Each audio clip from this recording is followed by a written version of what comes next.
इसरो ने जारी की नई तस्वीर। लैंडर विक्रम से बाहर निकलते प्रज्ञान की तस्वीर आई सामने। चांद की सतह पर चलता दिखा प्रज्ञान।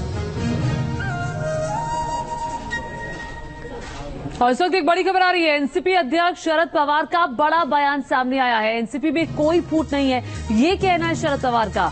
और शरद पवार ने यह भी कहा कि अजीत पवार हमारे नेता है, यानी कि शरद पवार ने अपना नेता अजीत पवार को मान लिया है। कुछ नेताओं ने अलग रुख अपनाया है, ये भी शरद पवार ने कहा। अलग रुख अपनाना कोई फूट नहीं है, लोकतंत्र में वो ऐसा कर सकते हैं, ये शरद पवार की तरफ से कहा गया। आप देखिए शरद पवार जिस तरह के बयान दे रहे हैं, ये समझ से काफी परे हैं कि शरद पवार क्या चले गए हैं अजीत पवार के साथ, क्या वो भी बीजेपी के साथ सरकार में शामिल हो रहे हैं, क्या उनका दिल भी उसी तरफ है। चूंकि शरद पवार एक तरफ इंडिया के नेताओं के साथ दिखाई देते हैं, जो कि विपक्षी नेताओं का गठबंधन है, एक तरफ वहां दिखाई देते हैं, वहीं दूसरी तरफ इस तरह का जो बयान है वो जरूर शंका पैदा करता है। और ये बयान जरूर जो इंडिया गठबंधन है उनके नेताओं को रास नहीं आएगा। इस बीच एक और बड़ी खबर आ रही है। एनसीपी में फूट पर सूत्रों के हवाले से बड़ी खबर। एनसीपी में फूट को खत्म करने की कोशिश लगातार जारी है।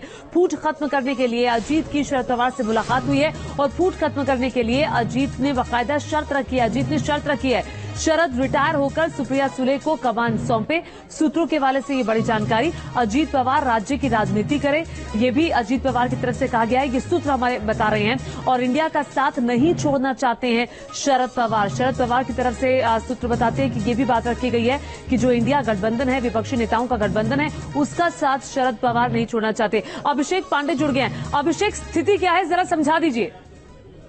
देखिए, एनसीपी फिलहाल जिस तरीके के पिछले 2 दिन से बयान आ रहे हैं, उसमें एक बात तो स्पष्ट है कि एनसीपी टूटी नहीं है, जैसा शरद पवार वहां पर कह रहे हैं। तो इसका मतलब साफ है, जो सूत्र बता रहे हैं उसके अनुसार अजीत पवार महाराष्ट्र का सब कुछ संभालना चाहते हैं, जबकि वो चाहते हैं कि शरद पवार रिटायर हो जाए और उनकी जगह सुप्रिया सुले केंद्र में अध्यक्ष बने और केंद्रीय अध्यक्ष बनने के बाद मंत्री बने, ताकि वो सेंटर का सारा राजनीति संभाल सके और अजीत पवार पूरे महाराष्ट्र की राजनीति कर सकें। लेकिन शरद पवार की माने तो शरद पवार फिलहाल इसके लिए अभी तैयार नहीं है, क्योंकि उन्हें लगता है कि उन्हें इंडिया गठबंधन का अध्यक्ष बनाया जा सकता है और मोदी के सामने बतौर कैंडिडेट के तौर पर प्रेजेंट किया जा सकता है। इस तरीके की सिचुएशन बन रही है। कुछ लोग जो है इसमें कुछ राजनीतिक दल चाहते हैं कि शरद पवार इंडिया गठबंधन के अध्यक्ष बने और इसी को लेकर पूरा मामला अटका हुआ है। ठीक है, अभी आने वाले दिनों में स्थिति साफ होगी, क्योंकि खुद ही नेताओं के अंदर